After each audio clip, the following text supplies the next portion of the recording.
আসসালামু আলাইকুম। সংবাদে আপনাদের সবাইকে স্বাগতম জানাচ্ছি আমি নুসরাত। শুরুতেই সংবাদ শিরোনাম। প্রথমেই জানিয়ে দিব আসল সত্য ফাঁস, হাসিনা মুসলমান না, ধর্মকলমে লেখা হয়েছে হাসিনা নাস্তিক। এরপর জানিয়ে দিব ইউনূস সরকারকে অস্থিতিশীল করতে মোদি হাসিনার গোপন ষড়যন্ত্র ফাঁস। এরপর জানিয়ে দিব হাসিনা মোদির সম্পর্ক, তারা কোন সম্পর্কে আছে থাকছে বিস্তারিত প্রতিবেদনে। এবং সর্বশেষ জানিয়ে দিব থাকছে গুম খুনে হাসিনাও সেরা চক্র। এতক্ষণ শুনছিলেন সংবাদ শিরোনাম, এখন বিস্তারিত। অপরাধীদের যাবতীয় অপরাধের তথ্য সংরক্ষণের জন্য ২০১৫ সালে criminal data management system CDMS চালু করে বাংলাদেশে পুলিশ। এটিকে PBS conviction and PBS record বা পূর্ববর্তী দণ্ড রেকর্ড সময়ের পরিসংখ্যান পিসিপিআর নামেও অবৈধ করেন অনেকে। পিসিপিআর ও আওয়ামী লীগ সরকারের সাবেক প্রধানমন্ত্রী শেখ হাসিনার নামে থাকা ধর্মকলমে লেখা হয়েছে নাস্তিক। যদিও তার মেয়ে সায়মা ওয়াজেদ পুতুলের নামে ধর্ম কলমে লেখা হয়েছে ইসলাম। আর শেখ হাসিনার ছেলে সজীব ওয়াজেদের নামে ধর্ম কলম রাখাই হয়নি। ২৯ জানুয়ারি দেশে প্রথম সারির একটি গণমাধ্যমের প্রতিবেদনে উঠে আসে এই তথ্য। গণমাধ্যমটির ডিজিটাল এবং অনলাইন দুই বিভাগেই শেখ হাসিনার ধর্ম বিষয়ক এই সংবাদ উপস্থাপন করা হয়। পিসিপিআর রেকর্ড বলছে শেখ হাসিনার নামে ব্যক্তির নাম ও কলমে লেখা হয়েছে শেখ হাসিনার সভাপতি বাংলাদেশ আওয়ামী লীগ, পিতার নাম মৃত শেখ মুজিবুর রহমান, বৈবাহিক অবস্থা বিবাহিত, লিঙ্গ লেখা হয়েছে মহিলা, ধর্মের কলমে লেখা হয়েছে নাস্তিক, ব্যক্তিক থিম কলমে বলা হয়েছে হত্যাকারী। শেখ হাসিনার বয়স লেখা হয়েছে ৭৬ বছর। সিডিএমএসও তার একটি ছবিও যুক্ত হয়েছে। পুলিশ কর্মকর্তারা জানান ফৌজদারি মামলা সংক্রান্ত তথ্য ব্যবস্থাপনায় পুলিশের কেন্দ্রীয় সফটওয়্যার বা সিডিএমএস অপরাধী সব তথ্য সংরক্ষিত থাকে। এটি খুবই গুরুত্বপূর্ণ। ১ লক্ষ জীবনের বিনিময়ে অর্জিত বাংলাদেশের স্বাধীনতা ও সার্বভৌমত্ব শুধু নিজের স্বার্থের কারণে ভারতের হাতে তুলে দিয়ে এদেশকে ভারতের কলোনি বানিয়ে রেখে অর্জন করেছেন এ শতাব্দীর ঘসেটি বেগম খেতাব। একই সঙ্গে নিজের দেশ, সংস্কৃতি এবং ধর্মকে বিসর্জন দিয়ে তিনি ওই শিক্ষায় ১৫টা বছর জ্বলেছে সারাটা দেশ।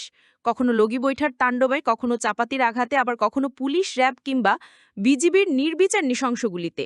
তারই ছত্রছায়ায় বাংলাদেশে ছড়ানো হয়েছে ভয়ঙ্কর ইসলাম বিরোধী ও মুসলমানদের বানানো হয়েছে জঙ্গি, পুরানো হয়েছে পবিত্র কোরআন, হত্যা করা হয়েছে শত শত আলেমদেরকে, ফাঁসিতে ঝুলানো হয়েছে শহীদ কাদের মোল্লাসহ এ বঙ্গের শ্রেষ্ঠ সন্তানদেরকে। রিমান্ডে নিয়ে টর্চার, বিচার বহির্ভূত হত্যাকাণ্ড, ক্রসফায়ার এবং গুম সহ মানবাধিকার লঙ্ঘনের খতিয়ানগুলো হাজার বছরের ইতিহাস হয়ে থাকবে। বিশ্বের প্রথম লেডি হিটলার হিসাবে তিনি অমর হয়ে থাকবেন দুনিয়ার ইতিহাসে। তার হিংসা ও ঘৃণাতন্ত্রের ছোবলে পুরো দেশ একসময় ছিল আস্তিক নাস্তিক বলে বিভক্ত এবং চরম ফেতনাতে নিমজ্জিত। তার শাসনামলে মুক্তিযোদ্ধা আর রাজাকারের বাচ্চার চেতনার নামে স্বাধীনতার পক্ষ বিপক্ষ দ্বন্দ্ব তৈরি করে পুরো দেশকে নিশ্চিত সংঘাত এবং গৃহযুদ্ধের দিকে ঠেলে দিয়েছিল। দেশের পুরো রাজনীতিকে ১৯৭১ সালের লৌহ পিঞ্জরে আবদ্ধ করে অন্যান্য সকল দল ও মত এবং পথকে ক্রিমিনালাইজ করে গণতন্ত্রকে কবর দিয়ে সামনে এগিয়ে যাওয়ার সকল পথ বন্ধ করে রেখেছিল। প্রতিষ্ঠা করেছিল এশিয়া মহাদেশের প্রথম নোটতান্ত্রিক ফ্যাসিবাদ। দেশের মানুষের শেষ আশ্রয় বিচার বিভাগকে সম্পূর্ণরূপে ধ্বংস করে তিনি আওয়ামী লীগের দলীয় কার্যালয়ে পরিণত করেছিলেন। হাইকোর্টের রায় হাইকোর্ট দেয় না, আসে বঙ্গভবন থেকে। এমন স্বীকারোক্তি দিয়েছেন তারই পোশাক প্রধান বিচারপতি থেকে। তার দলীয় কর্মী, বিশেষ করে ছাত্রলীগ এবং যুবলীগকে বানিয়েছিলেন এ যুগের ভয়ঙ্কর সন্ত্রাসী কিলার মেশিন। ক্যাম্পাসে টর্চার গঠন করে ভিন্ন মতের ছাত্র নির্যাতন, লগি বৈঠা দিয়ে হত্যা করে লাশের উপর নৃত্য করা এবং হত্যা করে লাশ কেটে টুকরো টুকরো করা, এ ধরনের হাজারো লোমস্য কাহিনী আছে এই সন্ত্রাসী বাহিনীর। শেখ হাসিনা এদের সবাইকে দিয়েছিলেন লিগ্যালিটি, ইম্পিউনিটি, এমনকি ফাঁসির আসামিও হয়ে এরা পেয়েছেন প্রেসিডেন্টের বিশেষ ক্ষমা, লোভনীয় চাকরি এবং প্রমোশন। তিনি বাংলাদেশের প্রথম গণহত্যার জননী। অন্তত ৬টি গণহত্যা সংঘটিত হয়েছিল তারই শাসনামলে। ২৮ অক্টোবর লগি বৈঠার তাণ্ডবে, ৫ই মে আলেমদের রক্তে রঞ্জিত হয় শাপলা চত্বর, ২৫ ফেব্রুয়ারি পিলখানায় ইতিহাসের জঘন্যতম হত্যাকাণ্ড সংঘটিত হয়। আল্লামা সাঈদীর রায় পরবর্তী ম্যাসেকার, সাতক্ষীরা ম্যাসেকার এবং বর্তমানে কোটা বিরোধী নিরীহ ছাত্রছাত্রীদের ওপর সীমাহীন নির্যাতন ও নিষ্ঠুর হত্যাযোগ্য হাজার বছর ধরে গণহত্যার সাক্ষী হয়ে থাকবে। এই কিলিং মিশনে দেশীয় কিলারদের পাশাপাশি তিনি ভাড়া করে এনেছিলেন রয়্যাল প্রফেশনাল কিলারদের। একচ্ছত্র ক্ষমতা এবং একদলীয় শাসন কায়েম করতে গিয়ে তিনি প্রায় দেশের প্রতিটা প্রতিষ্ঠান ধ্বংসের দ্বারপ্রান্তে এনেছিলেন। দেশের প্রতিরক্ষা বাহিনীকে ধ্বংস, দুর্বল, বিতর্কিত এবং দলীয়করণে তিনি ইতিহাসের কুখ্যাত হয়ে থাকবেন।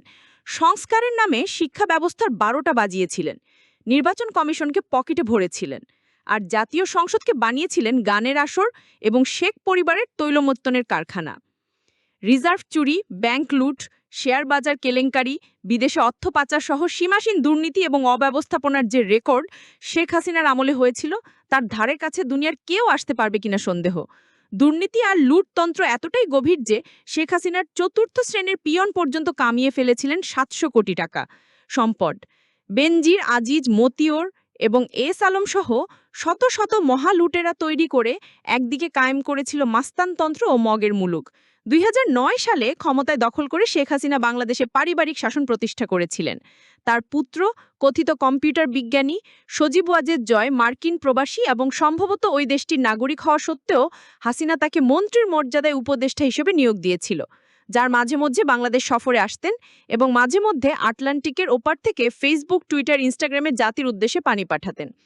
সজীব ওয়াজেদের অবিশ্বাস্য উচ্চ বেতনের কথা হাসিনার প্রভাবশালী মন্ত্রী মরহুম লতিফ সিদ্দিকী খোদ আমেরিকাতে বসে সাংবাদিকদের জানিয়েছিলেন।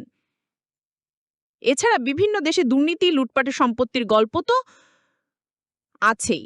শেখ হাসিনার ছোট বোন শেখ রেহানা কোনো সরকারি পদ ছাড়াই রাষ্ট্র পরিচালনায় প্রচণ্ড প্রভাব বিস্তার করে থাকতেন।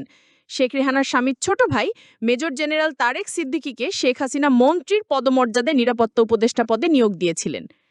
সাবেক সেনাপতি জেনারেল আজিজের দেয়া তথ্য অনুযায়ী বাংলাদেশের যাবতীয় গুম, খুন এবং বিচার বহির্ভূত হত্যাকাণ্ডের অন্যতম প্রধান হোতা হলেন এই তারেক সিদ্দিকী। শেখ রেহানার ছেলে ববি সিদ্দিকীকেও বাংলাদেশে অত্যন্ত প্রভাবশালী বিবেচনা করা হতো। তিনি দীর্ঘদিন প্রধানমন্ত্রীর কার্যালয়ের ভিতরে বসে সম্ভবত ইউএনডিপির কভারে কাজ করেছেন।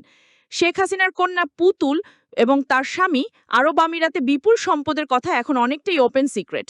আরব আমিরাতে হাসিনা কন্যার স্বামী ঠিক কী অবস্থায় আছেন সেটাও রহস্যময়। এ নিয়ে সোশ্যাল মিডিয়ায় গুজবে শেষ নেই। পদ্মা সেতু দুর্নীতিতেও সাবেক মন্ত্রী আবুল হোসেনের সাথে এই দম্পতিরও নাম জড়িয়ে আছে। সে সময় তারা কানাডায় অবস্থান করতেন। কেন তারা কানাডা থেকে পালিয়ে প্রথমে কাতার এবং পরে আরব আমিরাতে ঘাঁটি গেড়েছে সেটাও আমজনতার অজানা। শেখ হাসিনার কন্যার শ্বশুর ইঞ্জিনিয়ার মোশাররফ দীর্ঘদিনে স্থানীয় সরকার সহ অন্যান্য গুরুত্বপূর্ণ মন্ত্রণালয়ের দায়িত্ব পালন করেছিলেন।